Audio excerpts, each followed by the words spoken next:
Welcome to Work Life by Design. I'm your host, Mel Marsden. If the last few years have taught us anything, it's that change is inevitable and we no longer need to go to work to work. As a workplace dynamic strategist and the founder of Community, I draw back the curtains on my own business, the clients and projects that we deliver, along with tapping into the knowledge and insights from academics, business leaders and champions of change. I believe that our environments have the power to positively influence our behaviour and performance, inspiring our human potential.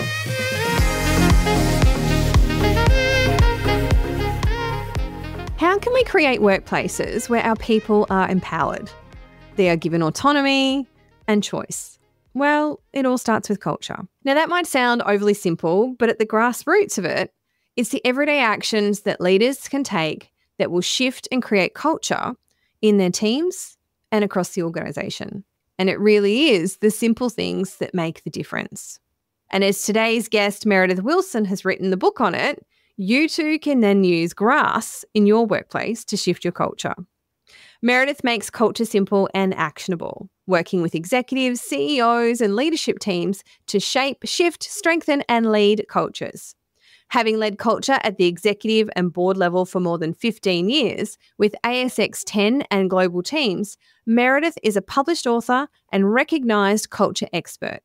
Meredith works as a culture strategist, speaker and mentor, building cultures that work. In today's episode, Meredith shares with us her GRASS model and the simple ways that we can start to rethink culture and how we can then take action every day. The impact of hope and safety and how this is foundational in building any culture. The 4 things that you will then need to build a culture worth belonging to. And the importance of symbols and rituals and how these show up in your workplace. As you're going to hear when Meredith explains her GRASS model, we both have a very shared passion for building communities and thriving cultures, with much of our work and language overlapping in the various different areas of workplace design, organisational leadership and culture. So it was an absolute privilege to have the opportunity to explore our ideas of what makes work more deeply in this episode, and you get to tune in. So let me introduce you to Meredith.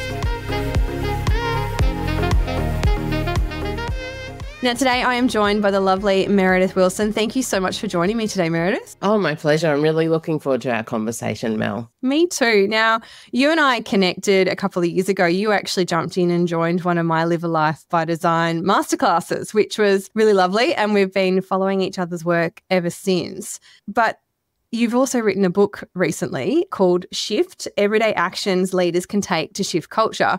And I was very honoured to have got a very special mention in there. So thank you very much for doing that for me. Oh, my pleasure. I think you have a really unique voice, Mel, and I think the role of place in culture is so important and sometimes overlooked by people who specialise in culture. And I really wanted to kind of bring in the power of space and how much that kind of influences the way people interact. So I'm really looking forward to our conversation today because I think we have so much kind of adjacent and lots in common. And I noticed even some of the language that we use, you know, it's similar. We apply it in slightly different ways, but yeah, a lot in common, I think, Mel. I completely agree. And that's a beautiful segue into what's going to be a deep dive in our conversation today. So I'm excited to get started. But I want to start with your book and understand what inspired you to write this book. And if you could give us a little bit more of a deep dive into it, because you've got a brilliant model that sits in there. And there, as you've just said, there is so much content that overlaps with the work that I do and how I think about space. And when I wrote my book, The Next Workplace, I wrote it for people and culture leaders because I felt that there wasn't enough gravitas given to what place can do for culture. So the fact that we're kind of overlapping there, I'm really excited about. So yeah, just give us a bit of an overview of the book and what inspired you to write it. Yeah, look, I was in an executive role for many years and sat around the board table for a long time and have had culture conversations at that level. But I've also worked in service industries as well as kind of more professional services. So I've had conversations about culture with all kinds of people and all kinds of leaders. And I've also had a bunch of experts and consultants try and sell me culture a lot over that time as well, as you can imagine. And I guess as a leader, I was really frustrated by how opaque experts made culture. It seemed to be something kind of other that only people who had master's degrees could understand. And because it was intangible, it allowed them to kind of play that game. And I'm really passionate about making things really simple and actionable for leaders. I think leaders, particularly today, now more than ever, have got so much on their plate. They're expected to know such a broad range of topics well enough to be dangerous, right? Yep. But, I thought it was really unfair that we hold leaders accountable for culture and yet we cannot explain it simply to them. If you Google culture and define culture, you come up with more than 1 million definitions, more than 1 million. And for a leader who's busy, it's like, what am I meant to do with that? And even though, most leaders I speak with understand and agree that culture is really important, when you get to that next piece about, okay, so what do I need to do about that? That's where it starts to get a bit more hazy. So when I wrote this book, I was trying to make culture really simple and actionable. And I came up with a model that I had used literally at the coalface with coal miners when I was trying to describe what is culture and, how it means we're different from the mob over the road. Yeah. Even though we both do the same work and, we have the same kind of regulations, what makes us different is our culture. Right through to kind of being able to debate the merits of various cultures around a board table. And what I don't do is say what kind of culture you should have. I could if you ask me, but I really believe that each organisation needs to develop their own unique culture. And so the book was really trying to help leaders focus on what matters most. Yeah, and I think you're right there. Like, culture is such a difficult thing to define. And then, like you said, okay, that's great. Now, what do I actually need to do to go and put this into action? Like, what's the tangible steps that I need to be taking, and how can I actually shift this, and what will enhance my culture? And where do I start? That's all very well, but where do I start? What can I do today? So the model I came up with, and I actually used it in keynotes before I put it into a book, but I wanted something simple that people could remember. Both of my children's names are 5 letters because, with a name like Meredith, I had to spell it growing up all the time. And so I like things that kind of really simple. So both of their names are 5 letters long. And so my model is a 5-letter acronym. And it's GRASS. So GRASS stands for gatherings, rituals, actions, symbols, and stories. And, when I looked at all of the work out there around culture and kind of went, okay, where can leaders focus that is going to make a difference, but is also within their remit? So these are things that leaders can do every day. They don't have to wait for HR. They don't have to wait for the board or the executive team to get started. Most of these things you can actually do without any spend. And so gatherings is really anytime you bring your people together. Rituals, and I know you talk a lot about this, Mel, but rituals is, how do you elevate or lift up a simple task or daily routine to give it some meaning? Actions is really understanding kind of what you say and what you don't say and the consequences of that. Symbols is interesting, and I'm keen to talk with you about that, Mel, because I don't think we really have a good understanding of symbols and that kind of non-written, non-verbal language that our brains absorb. So symbols, and then the last S is stories and storytelling. So, all of those things are things that leaders can do each day. It's interesting you bring up symbols, because since reading your book, it's something I've been much more focused on and much more aware of, and particularly with my clients, because the examples that you gave in the book there are around, well, what is the message that you're sending with each of those physical symbols? So the things that I can control within the workplace environment are who gets an office.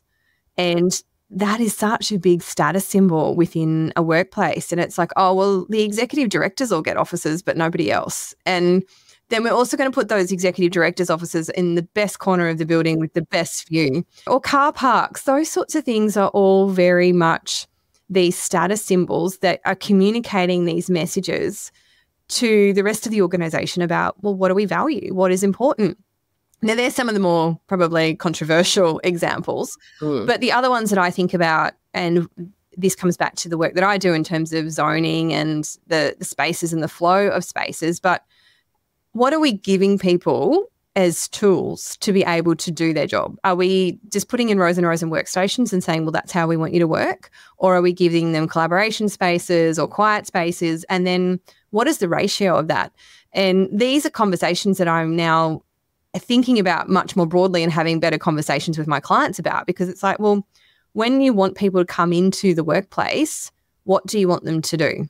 And the types of furniture and settings and spatial tools that we're giving them is all communicating to them what we want them to do. And I think the fact that you've put this label on it and about symbols and trying to get people to think about it from a cultural perspective, I think is really interesting. Look, when we go in and assess cultures to try and understand current state, whether we call that a culture review or a culture audit, depends on the culture of the organisation we're going into and what they're looking for. And look, we do surveys and, we do focus groups and have conversations, all the things you would normally expect. But I often find looking in the fridge, looking on the back of toilet doors and the messages there, what's on the notice boards. These are all the little things that give us a real sense of how much control or the way that people speak with each other in a culture. It really gives us good insight as to what's going on and the level of respect that people give each other, the level of choice that people are given in the way that they work, and how they use the bathroom, for example. It's these little everyday things that often are overlooked by leaders. They focus on kind of the big things, and we understand why. But sometimes it's just those little moments, those little symbols that actually are undermining all of the great work that you're doing in terms of communicating what you want from a workplace. Yeah, and I often see that is because there are different departments doing different things, and it could be that all staff email is sent out and the language that goes into that. And there's so many touch points that we can be reconsidering, but not every leader has got control over that. But I suppose it's how do I, as an individual leader in a large organisation, when some of these other messages are coming at my team, how can I start to kind of counteract that? You just said something there, Mel, that reminded me of, one of my kind of personal missions, if you like, and that is to remove the word staff from our vocabulary. Now, a staff is a stick. It is a rod that we used to beat slaves with, okay? So it is like, when you think of it that way, it's like, oh my gosh, and the amount of amazing leaders that because of culturally or because of, legacy reasons are using that word.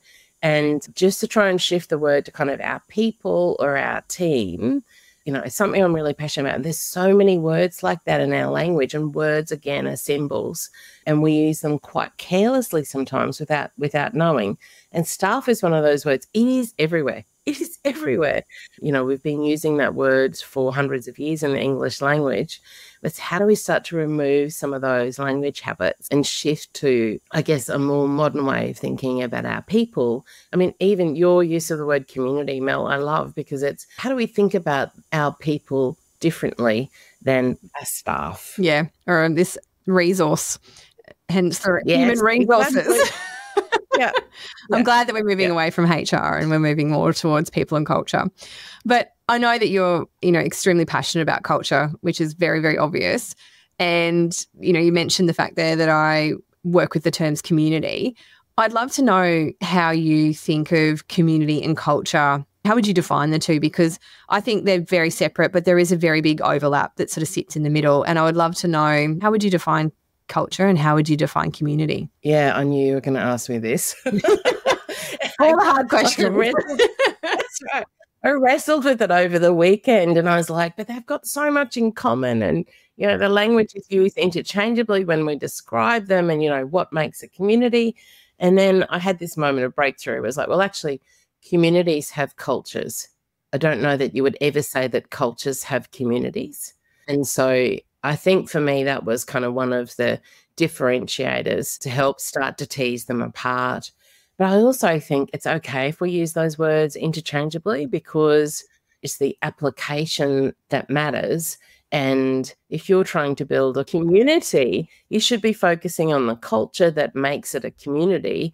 You end up in the same place. And I think you don't want to get caught up in semantics. You want to focus on what matters most, and that is what brings people together. What do they have in common? I mean, I like to think that great cultures, so cultures worth belonging to, and I'm kind of toying with this for my next book, cultures worth belonging to have 6 senses, right? So you need to create a sense of hope and safety. If you don't have those 2 things, then don't bother focusing on anything else. If you're under threat, if you have a community or a group of people or a team or an organization, whatever we want to call it, under threat, safety's first. If you're not clear on where you're going, even just having a sense of hope that there's a future, they're the 2 most important things. And then once you've got those sorted, or they're sufficient to be able to look up and out, then it's focusing on the 4 things of sense of purpose, which I know you talk a lot about, Mel. The sense of purpose, sense of belonging, again, really central to your work, a sense of autonomy and a sense of mastery. And the whole feeling that you create in a community, I think if you ever kind of dissected a successful community, you would find those things present. And similarly, if you go in and understand successful cultures, you would find those things present. Yeah, I tend to agree. And one of the things that we've been noticing in the work that we've been doing is that this idea of place is still really important, and it has a role to play in our workplaces. But forcing and mandating these return to the offices and things, I just don't think is really the right way to do this. If we focus more on empowering our people and giving them autonomy and then that choice, and that's where it all comes back to, is giving them the tools, educating them, giving them the mastery, ensuring that they then can make the right decisions, giving them that choice. That's what's going to then lead to loyalty. And that's where we're going to see people then wanting to buy into our cultures, wanting to buy into our communities, wanting to be part of it. And I think, yeah, there's so many similarities in the work that you're doing and the models and the language. I agree. It's really fascinating. And I think one of the things that I really liked in that and some of the earlier work you've done is about rituals, because I think rituals are really important to creating spaces as well. Because if we just go and create a box, but there's no soul that goes into it, then we've really just created a shell. Yeah, I think rituals are a really underutilized tool. And as you raised before, and for those leaders that are working in organizations where you are a bit kind of cost conscious or, budget is constrained, a ritual costs you nothing, but actually could be the thing that really makes a difference in terms of people feeling that sense of purpose, belonging. And again, ritual is one of those words that it's got a lot of mystery around it. We associate it with ancient traditions and witchcraft, ceremony. That's right. There's all these kinds of things. And for good reason, they use ritual because they understood the power of it. But in very simple terms, if we think about the power goes out, it's dark, we light a candle, that has a functional use, right? There's light coming from the candle. That's not a ritual. That's just like we're doing a task because we want the outcome. And it's very clear when the task is complete, we've got light, we've got the outcome that we're seeking.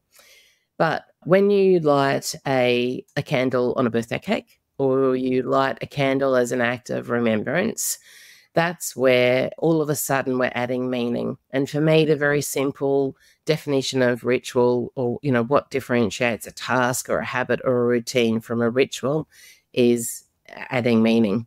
And so when you light a candle and make a wish, for example, you have just taken a very simple daily action and made it mean something. And so for leaders, the opportunity is to kind of reflect on your every week, the things that you do regularly. And sometimes a ritual is like event triggered. So a birthday is a good example. It happens once a year. But what are the rituals that you could adopt, or what are the rituals you're actually already doing but you didn't realize when you bring your people together, or for yourself? A ritual can also just be a solo practice.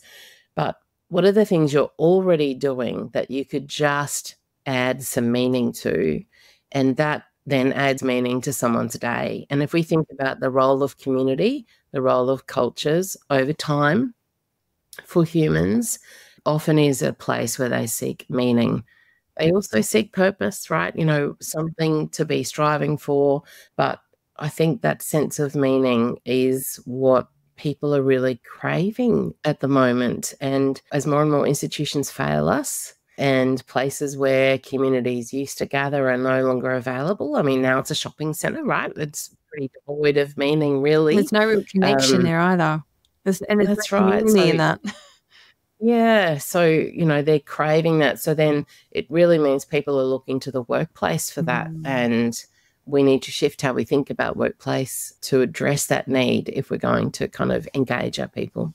And I think that's a really big mindset shift for business leaders and organisations, because previously I think many organisations have considered themselves nothing more than the employer, is that you come here, we've got a job to perform and I'll pay you to do your part in that.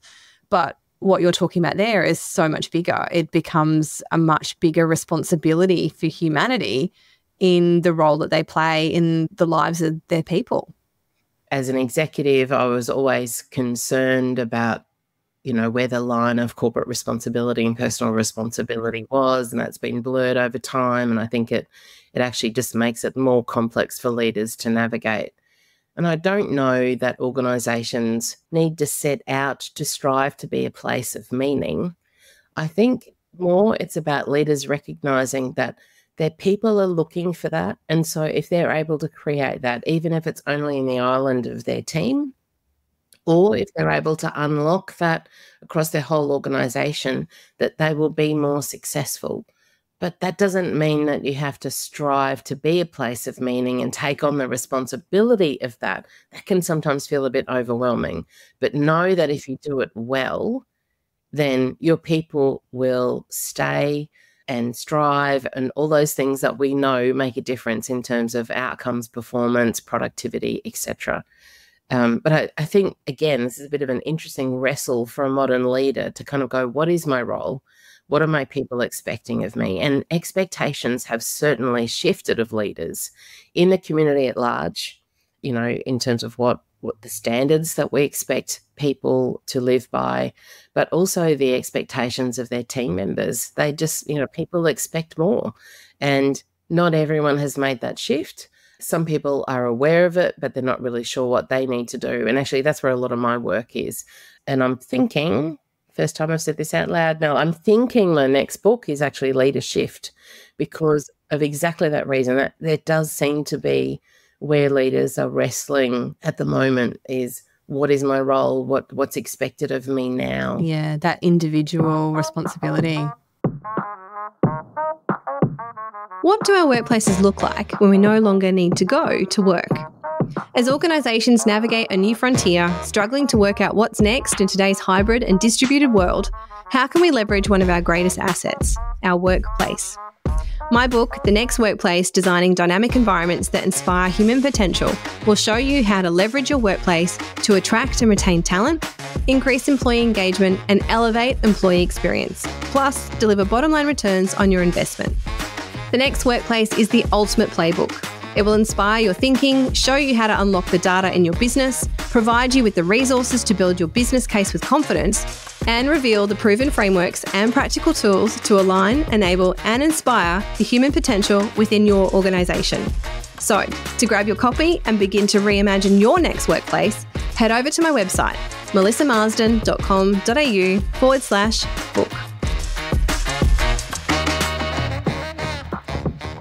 Circling back to your six senses that people needed, that purpose, that belonging, that autonomy and mastery, how can leaders start to support and influence that? Because often that sense of purpose can come from an organisational level, but we then can define one that's more at a team level that we all feel much more connected to. And then, how do we find that sense of belonging, and how can they build that level of autonomy and mastery? And I think the bit that overlays that I find in the teams that I'm engaging with is that there are these organisational overlays and these expectations around, what level of autonomy can we actually afford to give to our people? But then there's the wiggle room at the individual leader. And I think that comes down to the leadership capability, and there's so many little nuances in there. I'd love to know what your experience of this is. Yeah, I think purpose is interesting. I mean, most leaders and organizations spend a lot of time thinking about vision and strategy. And so for me, helping someone see how the work they do contributes to that helps them feel that sense of purpose. And with some work, that's harder than others, right? You know, if you're in an organization that kind of does good, is for purpose, that's so much easier. But I think also those organizations attract people who want a deep sense of purpose. And so they almost have a higher expectation or demand for you to meet. But every leader's role, really, I think, in conversation is to work out what's important for that person and how they can connect it with the work that they do and what it contributes to a bigger picture. And belonging is really, you know, helping people feel safe and feel seen and heard. There's so much work out there about psychological safety, and now we're getting into kind of the risk factors there around psychosocial safety. And there's a lot of people and a lot of resources out there for you to tap into that if that's something that you want to work on. I think Brené Brown is one of my favorite thinkers when it comes to belonging, and she has both kind of an individual and a team or, you know, organizational perspective, which is really useful for leaders who want to explore that a bit more. Autonomy is interesting. It's often one of the challenges that I give leadership teams when I'm working with them. It's how much choice do you genuinely provide your people? And, you know, quick policy review is a really good place to start to just get a sense of how much choice you allow. You mentioned wiggle room, Mel. You know, the discretion that a leader can apply when it comes to policy is always a really good place for us to start. So my team at the People Game, you know, we would go in when we're assessing culture, we'll always do as part of our desktop review a sweep of policy. And yes, we're looking to understand, you know, kind of where your guardrails and gates are and how, you know, how much of a playing field you give your teams. But I'm also looking for how much discretion we allow leaders and how much choice. Now, I know, Mel, you mentioned you have young children. And I remember when my little girl was young and I was debating and negotiating with her about what she was going to wear in the morning, trying to get out the door, that I used kind of bounded choice, right, or forced choice, where it's like, okay, well, do you want to wear the pink shorts or the blue skirt?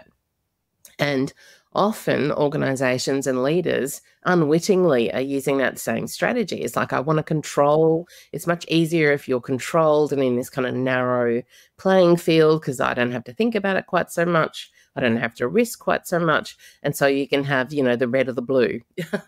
And that's not really a choice. Like, if we really want to respect the people in our teams and we want to treat them like grown-ups, we need to allow much more scope, and we will achieve much greater outcomes if we allow people to kind of work the way that suits them best towards this kind of common shared goal or purpose. So I think shifting from rules to guides is a really kind of useful language shift to start looking for. And look, there are some organizations that work in environments that are much more heavily regulated. I came out of, you know, blue collar and industrial spaces where, you know, safety first, right? But even within a safety culture, there are different safety cultures where we allow people choice because we want them to actually think about what they're doing and not be on automatic pilot, because that's when accidents occur or when incidents occur. So I think getting real with yourself about how much choice you are actually allowing your people is a good place to start. And even just pushing the boundaries of discretion within the current kind of framework of rules and policies that you as a leader work in is interesting. And for our people and culture colleagues who are listening, Melissa, the opportunity to review your policies, and I'm going to use HR advisedly here.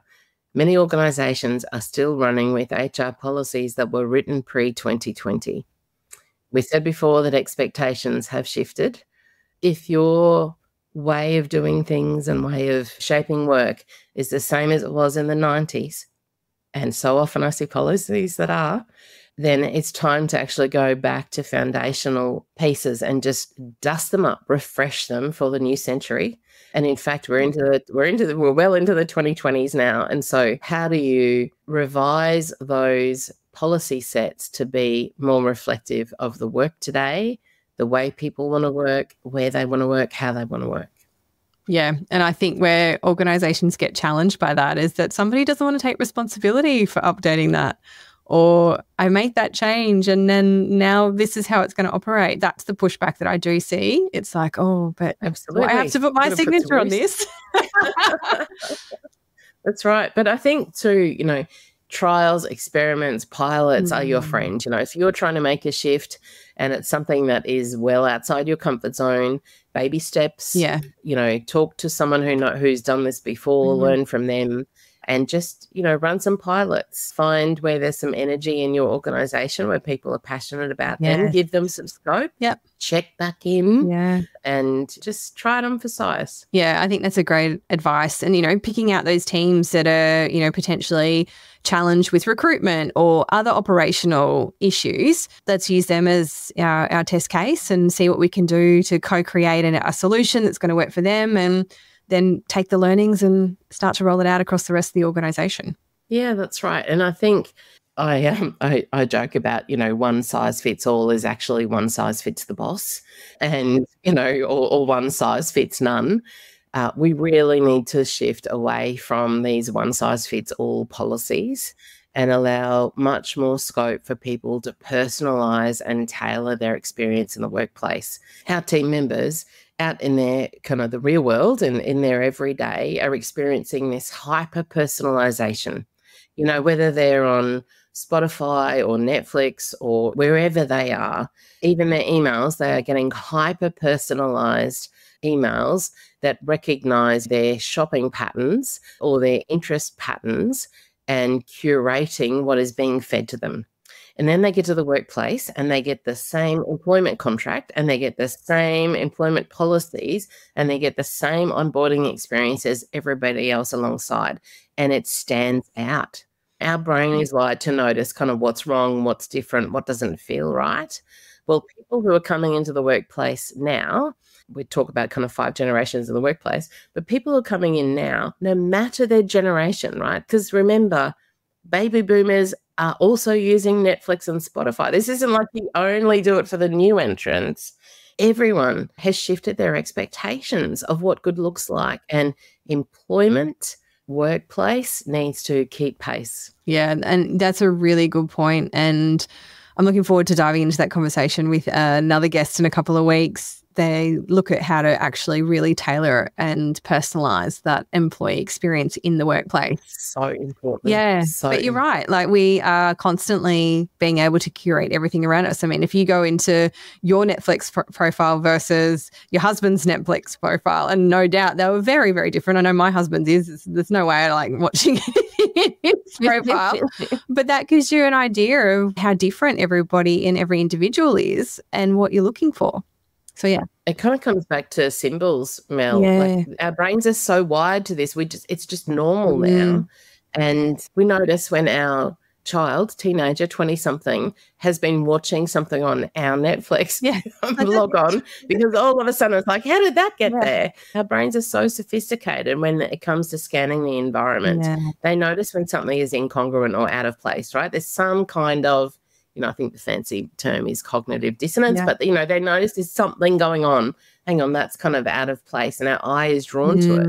I'm sure you'd find that in your work, the importance of, like, you kind of cover all of these things and then someone will, bring something over from the old office and you're like, how did that find its way back in here? Yes. Or they change the colour on something and it's like, oh, that doesn't quite work. Yes, absolutely. Oh, look, Meredith, it has been an absolute joy having a chat to you today. Thank you for sharing all of your insights, and I'm really excited to see more of this next book that's coming out. I love the title, Leader Shift. And look, you've shared a lot today that is very much in the same vein of thought as the work that I'm doing, and, as we said, the language that we're using. But I think there's so much importance that we can be putting on these things as we move forward now. Post 2020, we've got a completely different environment that we're now needing to create for our employees in our workplaces. So thank you for sharing that with us. If anyone would like to get in touch with you, learn more about what you're doing, read your book, where is the best place for them to head to do that? Mel, I wish that was a simple answer. There's 2, right? So I kind of, tale of 2 cities. If you would like to talk with me about mentoring or masterclasses, come to meredithwilson.com.au. If you would like to work with my team and I in terms of shifting culture or shifting your leaders, then come to The People Game. So that's thepeoplegame.com. and learn a bit more about what we do. And of course, you know, I'm on LinkedIn in both guises, so you can find me on LinkedIn. And I also have a bit of fun hanging out on Instagram, if that's your jam. Fantastic. And look, I understand the Tale of Two Cities. I have the same deal going on over here. So it's a good way to be. You get to do all that really lovely personal one-to-one retreat type work and explore all of those other interests that you have as an individual. But then you've got the corporate delivery on the other hand as well, which is fantastic. Absolutely. Yeah. Best of both. That's it. It's great. Well, look, thank you so much, Meredith. I've really enjoyed our conversation, and thank you for coming along today. Thanks so much for having me, Mel. It's been such a pleasure and long overdue. Absolutely. Thanks, Meredith.